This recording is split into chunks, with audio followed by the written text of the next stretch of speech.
حضرت خدیجۃ الکبریٰ رضی اللہ تعالیٰ عنہ فرماتی ہیں کہ بڑا پیار کیا نبی پاک علیہ السلام نے حضرت فاطمہ سے، چھوٹی تھی نا۔ ادھر حضرت عائشہ صدیقہ کہتی ہیں کہ نبی پاک نے بڑی محبت فرمائی۔ مشکات میں حدیث ہے، کسی نے حضرت فاطمہ زہرا حضرت عائشہ صدیقہ سے پوچھا، سچے باپ کی سچی بیٹی، صدیق کی بیٹی صدیقہ، کسی نے پوچھا کہ عائشہ حضور علیہ السلام کو سب سے زیادہ محبت کس سے تھی؟ تو حضرت عائشہ فرمانے لگی پوچھنے والی بات ہی کوئی نہیں، حضور سب سے زیادہ سیدہ فاطمہ سے پیار کرتے تھے۔ تو کہا پھر یہ بتائیں کہ مردوں میں حضور کو سب سے زیادہ پیار کس سے تھا؟ فرمایا یہ بھی پوچھنے والی کوئی بات نہیں، فاطمہ کے شوہر مولا علی سے۔ یہ حضرت عائشہ صدیقہ بیان کرتی ہیں ان کے شوہر سے۔ اب لوگ نا ترازو لے کے بیٹھے رہتے ہیں اور تولتے رہتے ہیں۔ پیر سید فیض الحسن شاہ صاحب آلو مہاروی رحمت اللہ علیہ، ان کے پاس بھی ایک بندہ چلا گیا تو اس نے کہا جی بتائیں حضرت عائشہ افضل ہے کہ حضرت فاطمہ؟ تو آپ فرمانے لگے تجھے یہ سوال ہی نہیں کرنا چاہیے تھا، اس لیے کہ تیرے اور میرے پاس کوئی ترازو موجود ہے۔ اس نے کہا جی نہیں آپ بتائیں، بتانا پڑے گا۔ آپ فرمانے لگے نہیں بتاتا، کہنے لگا نہیں بتائیں، فرمانے لگے چل میں ایک بات بتا دیتا ہوں، فیصلہ گھر جا کے کر لینا۔ اس نے کہا بتائیں۔ آپ فرمانے لگے کہ عائشہ بیٹی ہے ابو بکر صدیق کی اور فاطمہ بیٹی ہے نبی پاک کی۔ تو فرمانے لگے کہ ابو بکر کی جو بیٹی ہے نا وہ نبی پاک کی بیٹی سے افضل نہیں ہو سکتی۔ اور پھر فرمانے لگے کہ فاطمہ زوجہ ہے مولا علی کی اور عائشہ زوجہ ہے مصطفیٰ کریم کی۔ تو فرمانے لگے جو علی کی بیوی ہے وہ نبی کی بیوی سے افضل نہیں ہو سکتی۔ تو وہ کہنے لگا جی نتیجہ کیا ہے؟ فرمایا گھر جا کے نکال لینا، نتیجہ تو گھر جا کے نکال، یہاں ترازو پکڑ کے نہ بیٹھ۔ ہاں جو حضرت عائشہ نے کہا اس پر غور کر۔ حضرت عائشہ خود گواہی دیتی ہیں سب سے زیادہ حضور حضرت فاطمہ سے پیار کرتے ہیں۔ چھوٹی عمر تھی تو جناب خدیجہ، ذرا انداز دیکھیے گا بیٹی کی محبت کا۔ حضرت خدیجہ فرماتی ہیں حضور جب گھر آتے نا تو دروازے پہ کھڑے ہو کے اونچی آواز میں فرماتے السلام علیکم۔ کہتے ہیں حضور نہ سلام لیتے، میں جواب دیتی، اپنے گھر حضور آئے ہیں پر نبی پاک دروازے پہ ہی کھڑے ہیں۔ فرماتی ہیں کھڑے رہتے حضور، میں پھر تھوڑا ہنستی اور پھر میں کہتی فاطمہ سنتی ہو؟ اماں جی سنتی ہوں۔ فرمایا تمہارے ابا آ گئے ہیں دروازے پہ۔ تو فرماتی ہیں جناب فاطمہ وہاں سے دوڑ کے آتی اور رسول کریم کا دروازہ کھولتی، پھر نبی پاک کو انگلی سے پکڑ کے اندر لاتی۔ فرماتی ہیں جب تک وہ جاتی نہیں اللہ کے رسول دروازے پہ کھڑے رہتے، وہ انگلی پکڑ کے لاتی، پھر رسول کریم انہیں گود میں بٹھا لیتے۔ فرماتے ہیں وہ چھوٹی چھوٹی باتیں پوچھتی اور حضور ان کے بڑے بڑے جواب دیتے۔ وہ چھوٹی چھوٹی باتیں، بچپن کی ایک بات لکھی ہے ہمارے محدثین نے، ایک دن چھوٹی عمر میں، بالکل چھوٹی عمر میں حضرت فاطمہ نے پوچھا یا رسول اللہ میں اپنے رب کو کب دیکھوں گی؟ اللہ اکبر، عمر چھوٹی اور بات بڑی کر دی، میں کب دیکھوں گی؟ تو حضور نے فرمایا فاطمہ بڑی جلدی، رب کریم تمہیں جنت میں لے جائے گا اور ساری جنتی عورتوں کی سردار بنائے گا اور پھر میرا رب تجھے اپنا دیدار بھی کرائے گا۔ تو جناب فاطمہ تو زہرا رضی اللہ تعالیٰ عنہا چھوٹی چھوٹی باتیں کرتی ہیں۔ حضرت خدیجہ کہتی ہیں جب چلی جاتے نا حضور تو میں پھر بلاتی، میں کہتی ادھر آنا فاطمہ، کیا باتیں کر رہی تھی اپنے ابا سے؟ تو کہتی پھر وہ مجھے بتاتی بھی اور راضی بھی ہوتی۔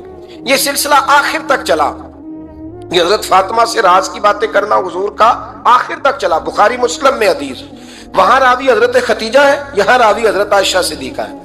جناب عائشہ صدیقہ کہتی ہیں حضور کے وصال ظاہری سے کچھ دن پہلے خود نبی کریم علیہ السلام نے حضرت فاطمہ الزہرا کو بلایا، اور جب وہ آئیں تو کہتی ہیں ان کو میں نے آتے دیکھا تو میں نے پھر حضور کو ان کے استقبال کے لیے کھڑے ہوتے بھی دیکھا، پھر حضور نے ان کا ماتھا چوما، جہاں بیٹھے تھے وہاں بٹھایا، پہلو میں بیٹھ گئے، اور فرماتی ہیں پھر باپ بیٹی باتیں کرنے لگے۔ میں کوئی چیز بنا رہی تھی تو جناب عائشہ کہتی ہے میں نے دیکھا کہ حضور نے ان کے کان میں کوئی بات کہی تو جناب فاطمہ رونے لگ گئی۔ پھر حضور نے کان میں کچھ کہا تو وہ مسکرانے لگی۔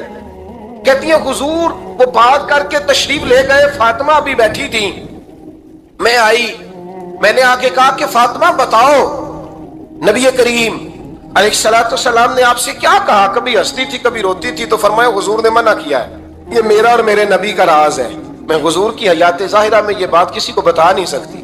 فرماتی ہیں کہ فاطمہ سے تو میں نے پوچھ لیا پر حضور سے پوچھنے کی تو جرت ہی نہیں تھی نا، لیکن وہ راز کی بات تھی۔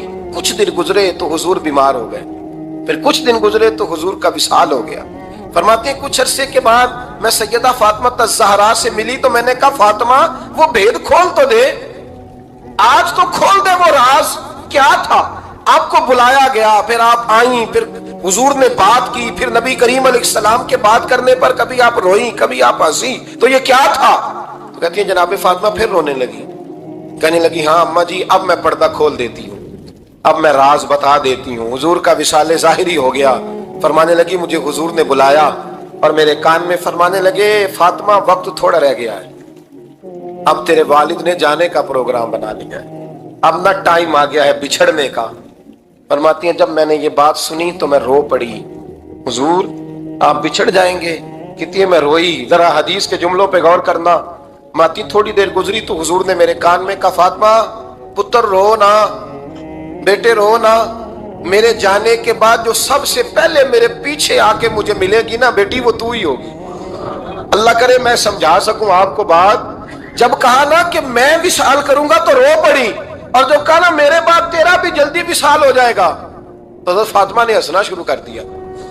کیا پیار ہے میرے محبوب علیہ السلام کے ساتھ جناب فاطمہ کا۔ ان کے وصال کی خبر سنی تو رو پڑی اور اپنے کی سنی تو ہنس پڑی۔ اور پھر حضور نے کہا فاطمہ تجھے یہ بھی پتا ہے نا کہ اللہ تجھے جنتی عورتوں کا سردار بنائے گا، یہ بھی تجھے پتا ہے؟ تو جناب فاطمہ الزہرا کے ساتھ شروع سے لے کر آخر تک میرے رسول کریم علیہ السلام کی محبت رہی، پیار رہا۔ اور جناب فاطمہ کا جو حضور سے پیار تھا، ایک ہے باپ کا شفقت کرنا اور ایک ہے بیٹی کا پھر اپنے باپ سے، بولیے یہ بیٹیاں جو ہوتی ہیں نا ان کا بھی رویہ کو انوکھا ہوتا ہے ساری دنیا سے، انوکھا۔ میں کبھی کبھی کچھ ایسی باتیں کرنے کو دل کر جاتا ہے کہ جو کر گزرتے ہیں۔ ایک صاحب مجھ سے ایک دن کہنے لگا حضرت صاحب بڑی مشکل میں ہوں اور اتنا کٹھن وقت آ گیا کہ کوئی حال ہی نہیں۔ میں نے ان سے کہا کہ اپنی اماں سے دعا کراؤ، مسئلہ ٹھیک ہو جائے گا۔ میں نے لگا اماں تو انتقال کر گئی، تو میں نے کہا بہن سے دعا کراؤ۔ کہنے لگا بہن دور رہتی ہے، تو میں نے کہا پھر بیٹی سے کرا لو۔ آپ یقین کریں اللہ کے گھر میں بیٹھا ہوں، رمضان کا مہینہ مجھے 30 دن ملا۔ کہنے لگا حضرت صاحب الحمدللہ اللہ نے میری مشکل آسان کر دی۔ کہنے لگا یہ نسخہ آپ نے بڑا عجیب بتایا ہے، پیر تو اس قسم کی باتیں نہیں نہ بتاتے، پیروں نے تو آپ کو پتا ہے دعائیں قید کر کے رکھی، صرف ہماری قبول ہونی ہے۔ کہنے لگے آپ ان کا میرے ساتھ ارادت کا رشتہ ہے۔ کہنے لگے آپ کس طرح کے پیر ہیں کہ آپ نے مجھے پلٹ کے کہہ دیا کہ اماں سے، بہن سے، بیٹی سے۔ تو میں نے کہا اصل بات یہ ہے کہ میں کبھی تھکا بھی ہوتا ہوں، کبھی کسی رنگ میں بھی ہوتا ہوں، اور کئی دفعہ اب تو یہ حال ہو گیا ہے کہ رونا آئے بھی تو روتے نہیں کہ لوگ تماشا نہ سمجھیں، کئی دفعہ آنسو چھپانے بھی پڑتے ہیں کہ لوگ اس کو اداکاری اور فنکاری ہی نہ سمجھنے لگ جائے۔ تو میں نے کہا یہ جو بیٹی ہوتی ہے نا، یہ جو بہن ہوتی ہے، یہ جو ماں ہوتی ہے، اس کو اشارتاً بھی آپ کان میں کہہ دینا مشکل میں ہوں تو یہ رات کو رو رو کے مصلی بھگو دیتی، یہ رو رو کے دعا مانگتی ہے بیٹے کے لیے، بھائی کے لیے، باپ کے لیے۔ اس کا رنگ ہر بیٹی پیار کرتی ہے، اور یقین کریں کہ کلیجہ ٹھنڈا ہو جاتا ہے جب بیٹیاں چھاتی پہ لیٹتی ہیں تو لطف آتا ہے کہ اللہ کریم نے اس ننھی سی کلی میں کیا ٹھنڈک رکھی ہے کہ سارے دل کا جو ہے بوجھ اس نے ہلکا کر دیا۔ تو بتائیے پھر میرے نبی پاک کی شہزادی کی حضور سے محبت کتنی ہوگی۔ چھوٹی سی عمر تھی حضرت فاطمہ کی جب حضرت خدیجہ وصال کر گئی، تو کسی نے کہا فاطمہ سب سے پہلے گھر سے کب نکلنا ہوا؟ تو بخاری مسلم میں حدیث ہے، اللہ کے نبی نا بیت اللہ شریف کے سامنے سجدے میں تھے تو ابو جہل کو شرارت سوجی، شرارت۔ اس نے کچھ لوگوں سے کہا، عقبہ بن ابی معیط تھا، کچھ اور لوگ تھے، کہنے لگا میں ابھی رستے سے گزرا ہوں تو وہاں کسی نے اونٹ ذبح کیا ہے۔ تو اونٹ کی اوجڑی، آپ نے اوجڑی دیکھی ہے نا، جانور کی اوجڑی بڑی وزنی ہوتی ہے، اس میں گندگی ہوتی ہے، اونٹ کی اوجڑی بڑی وزنی ہوتی تھی۔ کہنے لگا وہاں اونٹ کی اوجڑی پڑی ہے، وہ دیکھو نبی پاک معاذ اللہ سجدے میں ہے، تو معاذ اللہ ثم معاذ اللہ وہ اونٹ کی اوجڑی اٹھاؤ حضور کی گردن پہ رکھ دو۔ تھوڑا سا مشکل سے جمعہ پڑھنا پڑ جائے نا، اور تھوڑا سا مشکل سے پڑھانا پڑ جائے تو ہم دین کے بہت بڑے خدمت گزار بن جاتے ہیں۔ یہ دیکھو سجدے کتنی مشکل سے ہو رہے ہیں، یہ دیکھو سجدے کتنی مشکل سے ہو رہے ہیں، کتنی مشکل سے حضور کے سر انور پر اوجڑی رکھ دی۔ یہ وہ وقت ہے کہ نہ تو چچا ابو طالب ہیں جو پہنچ جاتے، نہ جناب ختیجہ ہیں جو بندوبست کرتی، تو کسی نے نہ جناب ختیجہ کے دروازے کے سامنے منہ کر کے کہا کہ محبوب کے گھر والوں حضور کے سر اقدس پر اوجڑی رکھ دی ہے کسی۔ اور حضور سر اقدس اٹھاتے ہیں تو تکلیف محسوس کرتے ہیں. جناب فاطمہ کہتی پہلا دیہڑا تھا جب میں چہرے پہ کپڑا ڈال کے تو اپنے بابا کے لیے نکلی. فرماتی پہلا دن تھا، میں حرم کعبہ میں پہنچی، حضور کو سجدے میں دیکھا تو چھوٹے چھوٹے ہاتھوں سے میں نے اوجڑی نیچے گرائی. حضور بولے کچھ نہیں، نہ میں نے کوئی بات کی. میں نے حضور کی انگلی کو تھاما اور میں کنویں پہ لے آئی. حضور بھی نہیں بولے. جناب سیدہ فرماتی میں بھی نہیں بولی. حضور بیٹھ گئے اور میں کنویں سے پانی نکالنے لگی. میں حضور کی زلفیں دھوتی جاتی اور حضور روتے جاتے، زلفیں دھوتی جاتی اور حضور روتے جاتے. پھر حضرت فاطمہ نے جب حضور کی زلفیں دھو لی تو ہاتھ اٹھائے، کہا اے اللہ جنہوں نے میرے بابا کو تکلیف دی ہے نا ان کو برباد کر دے. میں رات روایت پڑھ رہا تھا مشکات سے تو میں حیران ہو رہا تھا کہ یہ عجیب منظر ہے، یہ عجیب منظر ہے کہ جب طائف والے پتھر مارے اور نبی کریم علیہ السلام سے حضرت زید بن حارثہ کہ حضور دعا کریں یہ تباہ ہو جائے، تو نبی پاک کہ نہیں زید میں نے نہیں ان کے لیے تباہی کی دعا کرنی، یہ نہیں ٹھیک ہوتے تو ہو سکتا ہے ان کی نسلیں ٹھیک ہو جائیں. اور جب احد میں وہ لوگ پتھر مار کے دانت شہید کر دیں، حضرت ابوبکر صدیق جیسی ٹھنڈی طبیعت کا آدمی عرض کرے حضور دعا کریں یہ تباہ ہو جائے، تو حضور نے فرمایا اللہم اہد قومی فإنہم لا یعلمون، یا اللہ میری قوم کو ہدایت دے، یہ جانتے نہیں یہ کیا کر رہے ہیں.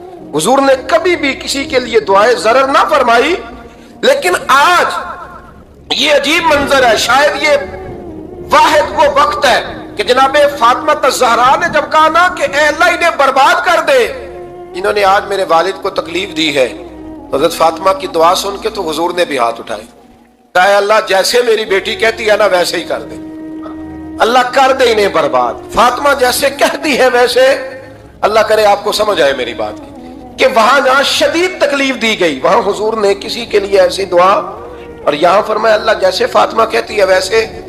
اللہ اکبر. حضرت عبداللہ ابن مسعود کہتے ہیں کہ وہ دعا بھی میں نے سنی اور پھر میں نے ان سب لوگوں کو جن کے لیے جناب سیدہ نے دعا کی تھی ان سب کو پھر میں نے بدر میں کٹتے ہوئے بھی دیکھا. میں نے ان کی لاشوں پر گھوڑے چلتے ہوئے بھی دیکھے. پھر میں نے دیکھا کہ صحابہ انہیں گھسیٹ کر کنووں میں ڈال رہے تھے. میں غور سے دیکھ رہا تھا اور ان کے چہرے پہچان رہا تھا. تو مجھ سے کسی نے کہا عبداللہ تم کیا غور کر رہے ہو؟ تو میں نے کہا میں غور کر رہا ہوں یہ وہی ہیں سارے جن کے لیے سیدہ فاطمہ نے دعا کی تھی کہ یہ برباد ہو جائے، یہ وہی ہے میرے رسول کریم علیہ السلام کی ہر تکلیف کو جناب فاطمہ نے اپنی تکلیف سمجھا. ہر تکلیف کو.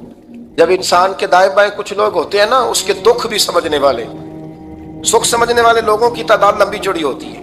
ہمارے زمانے میں ہمارے ہر آدمی کے ساتھ ذاتی مطالبات ہیں، ذاتی. تو جب تک وہ میرا مطالبہ پورا کرتا رہتا ہے میرا اس سے پیار رہتا ہے، اور جب وہ میری خواہشات پوری کرنی چھوڑ دیتا ہے پھر میرا اس سے کوئی رشتہ نہیں رہتا. میرے عزیز حضرت فاطمہ الزہرا کا کمال یہ ہے کہ انہوں نے میرے محبوب کا دکھوں میں ساتھ دیا. حضور کی تکلیف پر وہ تکلیف میں آتی، پریشان ہوتی. یہاں سے بات چلی 4-5 سال عمر مبارک تھی. حضرت فاطمہ کی کل عمر 29 سال ہوئی ہے. حضور کی عادت مبارکہ تھی جب سفر پہ تشریف لے جاتے تھے تو سب سے آخر میں سیدہ فاطمہ کے گھر جاتے، واپس آتے تو سب سے پہلے سیدہ فاطمہ کے گھر جاتے. مولا علی کہتے ہیں ایک دن میں نے عجیب نظارہ دیکھا. نبی کریم علیہ السلام سفر سے واپس آنے والے تھے. میں نے حضرت فاطمہ کو اطلاع دی کہ حضور آج پہنچ جائیں گے، تو انہوں نے گھر سارا صاف کیا، سجایا، سوارا، کھانا پکایا. لیکن فرماتی ہیں جیسے ہی حضور اندر داخل ہوئے نا گھر کے، جناب فاطمہ نے حضور کا چہرہ دیکھا تو ہاتھ پکڑ کے چومنے لگی. اور کہتے ہیں جب انہوں نے سر اٹھایا تو ان کا چہرہ سارا آنسوؤں سے بھرا ہوا تھا. رسول کریم نے بیٹی کے سر پہ ہاتھ رکھا، بٹھا لیا.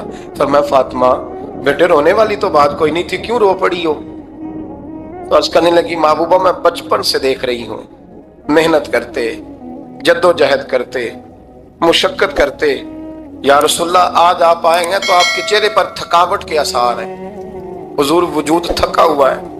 یا رسول اللہ میں نے ساری زندگی آپ کو کام کرتے دیکھا ہے، مدینے والے حبیب مجھے بتا تو صحیح کام کب تک کرنا ہے؟ کو وقت آئے گا جب آپ کی کمر بھی بستر سے لگے، کو ٹائم آئے گا آپ گھر میں بیٹھیں من پسند غذائیں کھائیں. حضور کب تک یہ جد و جہد کرنی ہے، کب تک یہ کام ہوگا؟ جناب فاطمہ فرماتی حضور نے میرے آنسو پوچھے. مولا کائنات شیر خدا فرماتے ہیں نبی کریم علیہ السلام فرمانے لگے فاطمہ تیرے باپ کی ڈیوٹیاں بڑی زیادہ ہیں،